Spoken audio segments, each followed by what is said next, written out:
Pour notre rubrique In Vino Veritas, notre maître sommelier, Christian Scalisi, nous mène en bateau sur l'île de Porquerolles pour nous faire découvrir le domaine de la Courtade. Chers amis, bonjour. Aujourd'hui, grand voyage, traversée de la mer. On a quitté le port de Hyères pour venir jusqu'à l'île de Porquerolles, qui est une des plus belles îles varoises, pour rencontrer un des grands domaines varois. On est au domaine de la Courtade, à la rencontre de Richard Auter, grand monsieur du vin, passionné du vin, une personne avec de grandes convictions, un grand savoir au niveau du vin, une vraie réflexion, une vraie philosophie en termes de vin. Un domaine qu'il a créé au milieu des années 80, il en est le régisseur.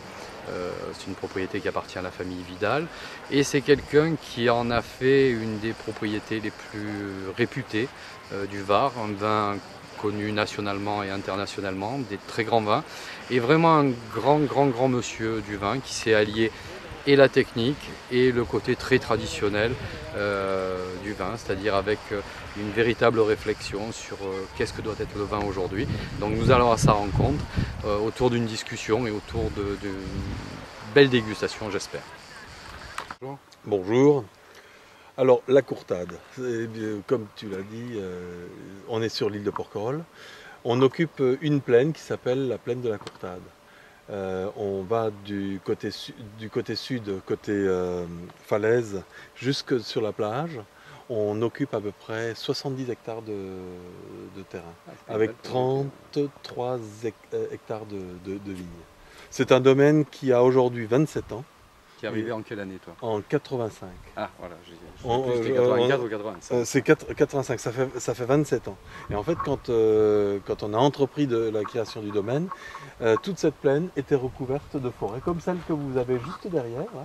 Tout ça, c'était de la forêt. Et on a d'abord déboisé 45 hectares de forêt. L'idée au départ, dans la création de ce domaine, c'était de faire un vin de qualité avec des cépages locaux. Donc interdiction d'utiliser le chardonnay, interdiction d'utiliser le cabernet et le merlot, interdiction d'utiliser un étranger. Et aujourd'hui, 80% de la propriété est occupée par du roll et du mourvèdre. Ce sont vraiment nos deux cépages favoris. Enfin, moi je me souviens quand tu es arrivé ici, bon, je t'ai connu pratiquement dès que tu es arrivé, je me souviens quand tu as planté du roll, à cette époque-là, tu es un peu passé pour un original. Oui. Parce que généralement, c'est plutôt. C'était du sémillon. Il y avait beaucoup de sémillons. Un peu de sémillon sur le bassin de la Londe. Ouais. Voilà. Beaucoup de sémillons. On voulait qu'on plante du sémillon sur ce terroir acide. Ça mérite certaines choses, bien sûr. Et de l'uni blanc aussi. Ouais. Et en fait, c'est vrai que pour moi, de l'Est, accepter de dire que le roll est un grand cépage, ça a une certaine valeur, quoi. Quand je dis que le roll c'est un grand cépage, c'est pas n'importe quoi. Et c'est vraiment ce que je pense. Oui, tu as raison en plus. Et c'est un cépage absolument fantastique. Il est capable de faire des choses sur la délicatesse, sur la finesse, sur la facilité. Et il est capable de faire des vins qui peuvent supporter 20-25 ans de garde, sans aucune difficulté. Et je crois que si les anciens ont implanté ce cépage dans le sud de la France, c'est pas parce que c'était des idiots, c'est parce qu'ils ont bien compris la valeur de ce cépage. Notre travail sur un terroir comme Porquerolles est de mettre en valeur des particularités. C'est terrible pour un vigneron quand on met une bouteille sur la table, quand on serre les verres et que le sommelier d'en face nous dit « Ah, j'hésite entre un vin du Cap, entre un vin du Chili ou un vin du Sud-Ouest. » Ça, c'est la pire des choses qui puisse arriver. Et en fait, c'est pas de la prétention, mais c'est de l'ambition, c'est de faire un vin reconnaissable. Oui, avec une vraie identité. C'est une identité, voilà, l'identité. Et je pense que... L'anti-uniformité. Voilà. Ah oui, ça c'est... Oui, on est d'accord. Voilà. Et donc le mourvèdre sur le schiste, je pense qu'il y a... Puis je crois qu'on a un peu prouvé que le mourvèdre sur le schiste, ça fonctionne. Ça fonctionne assez bien. Le pari était quand même sacrément risqué. Oui, surtout du roll et du mourvèdre. Oui. À l'époque, on aurait pu des déconvenus. Oui. On aurait pu avoir des déconvenus. C'est vrai. La particularité du climat sur Porquerolles, vous êtes en appellation la Londe. On est en l'appellation Lalonde, on fait partie Ouais. de cette famille. Malgré qu'on soit détaché. Absolument, on en Ouais. fait partie, on a participé, c'est nos collègues. Le Au même terroir est titre le même. qu'un Pommard est un Côte de Beaune, hein, Ouais. c'est le même esprit. Mm. La particularité, on a des nuits très fraîches, des journées très humides, et on aurait presque un climat, je dirais, septentrional. Cette année, on a dormi la nuit avec des couvertures. Et donc on a des variations thermiques entre le jour et la nuit assez importantes. Et ça, c'est très important sur la couleur et ça joue sur les polyphénols. Ouais. Et Donc il fait très chaud la journée, mais la nuit, une petite couverture parce qu'on ne dort pas, on dort pas sans rien.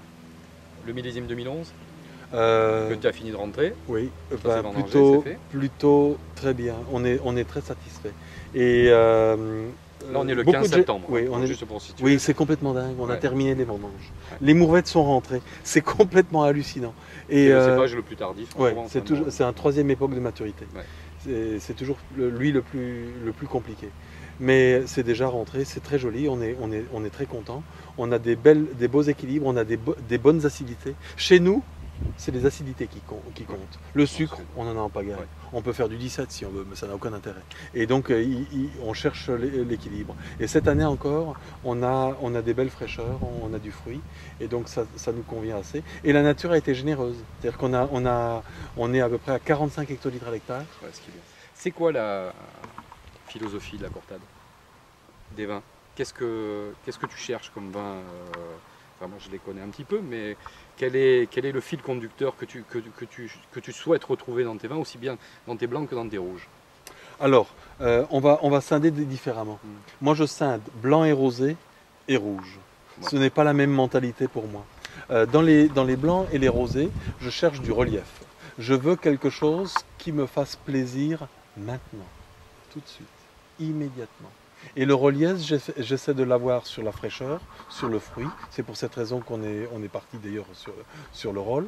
On cherche aussi, j'ai une petite tendance à faire des vins avec un peu surdosé avec du CO2 de la fermentation.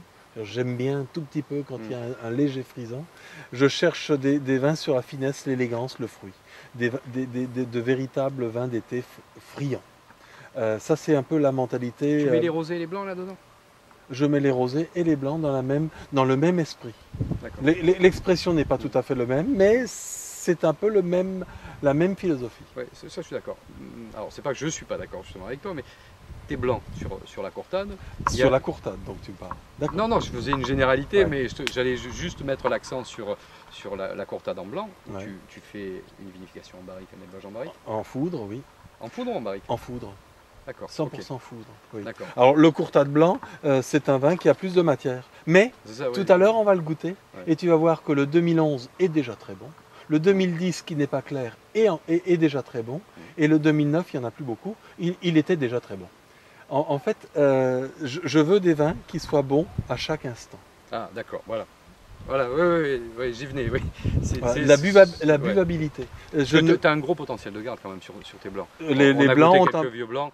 Ouais, c'était ont bien. un très beau potentiel de garde. La dernière fois, on a goûté 98 et 96, Oui. ouais, il y a quelques mois. Ah, c'était bien. Mais Ça- par contre, oui, je suis d'accord avec toi, qu'on boive un 2008 ou un 98, Il faut que le plaisir C'est- là tout ouais, de suite. c'est Je veux toujours pas bon. qu'on Ouais, me dise ouais, ah ben je tu suis sais dans 50 ans ça sera merveilleux. Ouais, Ça j'ai pas envie de ça. Mais je cherche quand même cette buvabilité. Je sais pas si c'est très français d'ailleurs. Oui, oui, si, oui. Mais Je comprends bien. ouais, je veux avoir du plaisir maintenant. Concernant le rouge, c'est vrai que je cherche des vins avec un équilibre entre. Alors nous avons de l'acidité, nous avons un terroir avec de l'acidité. En blanc, en rosé et en rouge.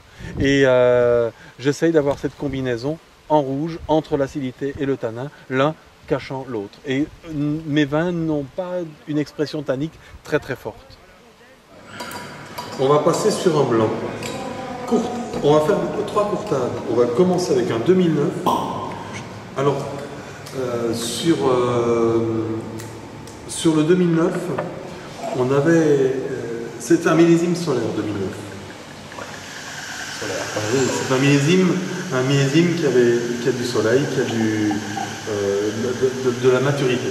Et nous avions peur, sur ce 2009, qu'il soit un peu rond, fatigant, pas amusant. C'était un peu l'angoisse, parce que quand on a beaucoup de soleil, on a beaucoup d'alcool, on a un peu moins de fraîcheur. Et quand on l'a mis en bouteille, on a fait une petite colle de poisson, et subitement on a découvert quelque chose derrière, le vin propre, sur le vin propre. Et on a du relief. C'est un vin avec de l'acidité. Une belle année globalement. Globalement, oui. Et dans les trois couleurs. Parce que les rosés de 2009 étaient vraiment bien. Alors souvent on s'en rend compte avec le recul, mais ils étaient vraiment bien. Alors je crois aussi que ça c'est typique de la Cortade. Là tu as le nez de fleurs de géranium. C'est un rôle pur ça. Ça a été fait dans un des foudres de 60 hectos.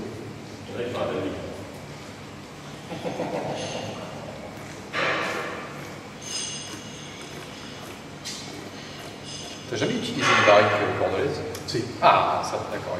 J'ai cru que j'avais perdu la tête en plein. Non, Ah, si. bien, ouais. J'ai utilisé les barriques, j'ai utilisé les pièces, j'ai utilisé les demi-muits. Je ne suis pas mécontent du tout, je suis très content d'être passé au four. Je trouve que c'est vraiment la bonne mesure en Provence. Parce que tu as l'effet du bois, sans en avoir l'empreinte. Ça a fait 18 mois de foudre. C'est pas un vrai marqué, c'est pas pollué. Oui, par la vanille. Voilà, absolument. Ouais, c'est un peu. C'est aéré. C'est un vin qui n'est pas réduit, donc qui a son équilibre oxydoréductif, qui est expressif. Il y a un peu de fleur de géranium, il y a de la fleur blanche. C'est une belle complexité aromatique, c'est complexe ouais. et c'est facile à boire. Ouais. Petite Oui, parenthèse, moins de 12. Moins de 12.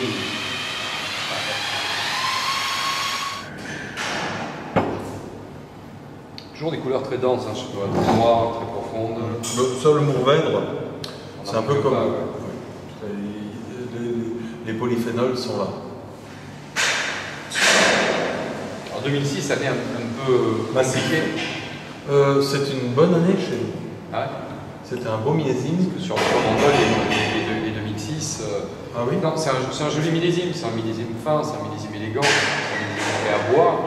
Enfin, on ne le met pas dans les annales, ça c'est clair. Hein. Ah oui, non. Nous, c'est un millésime plutôt massif. Et ça, c'est une bouteille qui est ouverte depuis plus de 24 ans. Chez toi, c'est important. Oui. De toute façon, tous les vins à base de Mourvèdre, il faut les carafer. Si on les carafe 6-8 heures avant, c'est mieux. C'est bien. C'est osé. Hein. C'est-à-dire, moi qui en ai l'habitude, j'ai même du mal. Hein. Mais j'y viens. Je me rends compte finalement qu'effectivement, force est de constater que le Mourvèdre a une capacité antioxydante que n'ont pas certains autres cépages. Oui. Voilà, ça c'est une des particularités. Donc c'est vrai que 12 heures de carafage, je ne les pose pas l'ombre d'un problème. Absolument. Et d'ailleurs, quand tu mets un peu de Mourvèdre dans un assemblage, ça te donne de la gamme. Ouais. C'est robuste. Oui, je suis moins vite.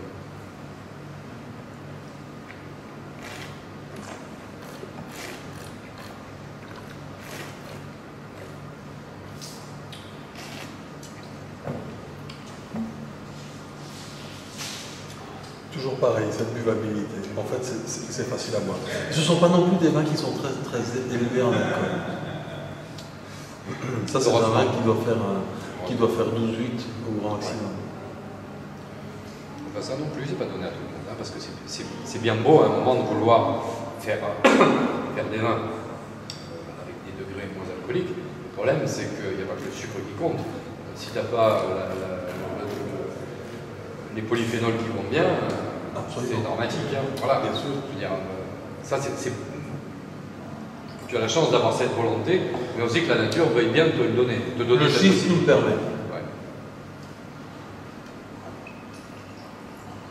C'est un joli 2006. C'est un millésime robuste chez nous. Hein. Ouais. Ben, je vois ce que tu dis. Ouais, effectivement, il n'a rien de faible. Ouais, mais par contre, c'est vrai que malgré, tu disais qu'il a 24 heures d'ouverture. Oui. Ouais. Je veux dire, on a conservé beaucoup de fruits. On a ces notes un petit peu brûlées, ces notes un petit peu qui a beaucoup d'épices. T'as un côté un peu réglisse. Très mûr, ouais, voilà, avec toutes ces notes fumées, ces notes de réglisse. Ça reste un vin d'automne. C'est bien carré, quoi. Hein, c'est bien, bien. Il y a des tannades. Quand tu dis facile, il faut être habitué au vin méditerranéen quand même. Hein. Si tu t'engages sur un vin comme la Courtade Rouge, il faut aimer un minimum les tannades. Ouais, voilà. Si tu aimes que le Beaujolais primeur, c'est sûr que tu vas avoir des problèmes. Ouais. Mais moi j'aime le tannin. Ouais. Moi j'aime les vins tanniques. Donc ça tombe bien. Alors, souvent on me fait la remarque aussi, oh bah chez toi il fait beau chaque année, les millésimes doivent tous se ressembler. Oui, bah oui. Eh non. Eh non, pas du tout. Et ça c'est 2009. Il y a une belle concentration. Et 2009 est un millésime qui s'est fait tout seul. À la limite, on était là, on était présent, mais on n'avait pas besoin d'être là. Il avait tout ce qu'il fallait. Et c'est aussi un millésime très particulier parce que les raisins étaient bons, le jus de raisin était délicieux. Pendant la cuvaison, on va goûter tout à l'heure avant la cuvaison. Pendant la cuvaison, ça sentait la fraise.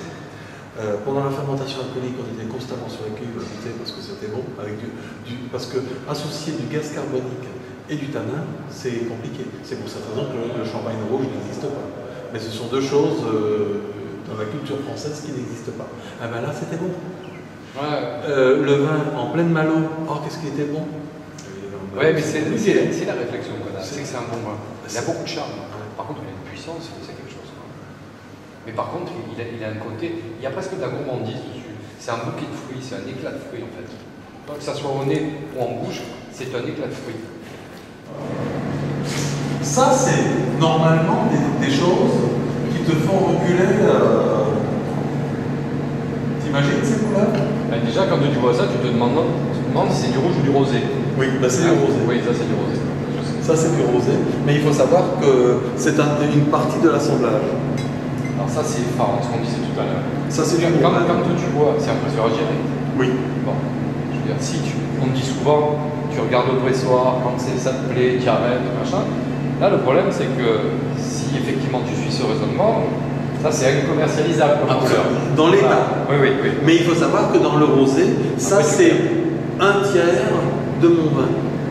Mais un rosé, ça se construit comme une statue, comme Rodin. Il y a la structure, l'ossature, avec les bras, les jambes. Quand tu regardes l'ossature, c'est pas beau. C'est à peu près, c'est pas beau. Et ensuite, tu mets la rondeur, tu mets le grenache. C'est les muscles, c'est ce qui donne envie. Et ensuite, tu mets la finesse, tu mets les cils, tu mets les cheveux, tu mets les plis des muscles. Et ça, c'est le tibourin, par exemple, ou une autre parcelle de grenache. C'est comme ça que ça se construit, un rosé. Le numéro 3, c'est toujours quelque chose. Alors ça raconte, c'est un alicastre blanc. Aujourd'hui, c'est le meilleur vin de la cave. C'est politiquement incorrect. Le meilleur vin de la cave à boire maintenant. Oui. D'accord. Oui. Il y a une qualité aromatique, ça marque. Roll. Chose qu'on ne doit pas censé être. On ne doit pas juger maintenant. Tu peux déjà, parce qu'en fait c'est un vin qui est déjà en phase de nettoyage. C'est-à-dire que là c'est déjà un vin qui a déjà bien déposé. Ça fait une semaine qu'on lui demande de déposer. Et donc il est déjà en train de se libérer.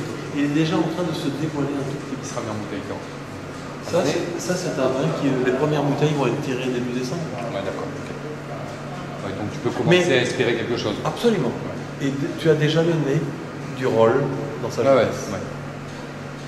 Là où je suis d'accord, si tu veux, c'est que ça, tu te dépêches de le terminer, tu le mets en bouteille et tu te dépêches de le vendre pour qu'on se dépêche de le boire. D'accord? C'est tout à fait ça. Ouais. Alors ça, c'est quelque chose que j'adore. Ça, c'est quelque chose que j'aime par-dessus tout. Ouais, parce qu'on est toujours à la pêche aux acidités. Ici, on se demande toujours si ça va tenir ou si ça va pas tenir. Et ça, t'imagines au mois de mai? Trop tard. Non, c'est pas trop tard. Ah, presque. Non, il sera pareil.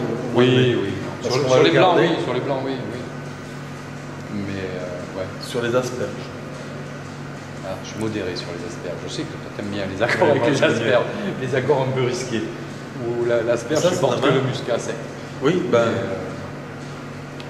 Il y a une petite amertume en finale qui est agréable. Voilà. L'amertume, c'est toujours un peu dangereux dans les vins blancs. Là, je trouve qu'elle est super agréable. Après, c'est un bon vin. C'est un bon vin. Actuellement, tu vois, quand j'ai besoin de me désaltérer. Donc, tu prends pas de rosé, tu bois ça. C'est ça. Alors, grande dégustation aujourd'hui, grand moment, une fois de plus. Richard a été très largement à la hauteur de sa réputation. On a vu plein de choses. Alors c'est vrai que pour nous qui avons l'habitude de goûter des vins terminés, des vins finis, dans de bonnes conditions, aujourd'hui le tour de la cave où on a eu la chance de goûter les jus, les vins en début de fermentation, les vins juste en fin de fermentation, et finalement on a appris plein de choses parce que c'est des moments qui sont extrêmement privilégiés. On a pu vous donner accès à différentes étapes de la conception du vin. Et le côté amusant, c'est qu'on a vraiment les tout premiers prémices du millésime 2011, qui à mon avis, une fois de plus, ne sera pas à rater au domaine de la Courtade. Donc 2011 à suivre, visiblement des grands blancs et des très très très grands rouges qu'on aura l'occasion de goûter d'ici 2 à 3 ans. Donc rendez-vous sur l'île de Porquerolles. Alors il va falloir chercher un peu parce que lui c'est un peu vivant heureux, vivant caché, mais c'est quelqu'un qui, lorsqu'il veut bien, j'allais dire, vous ouvrir la cave et vous ouvrir un peu ses pensées, vous passez des moments absolument extraordinaires. Donc c'est quelqu'un qu'il faut absolument connaître si vous vous intéressez au vin. Voilà, c'est terminé pour ce numéro. Il me reste à vous souhaiter un bon mois d'octobre et je vous donne rendez-vous au 1er novembre. Au revoir.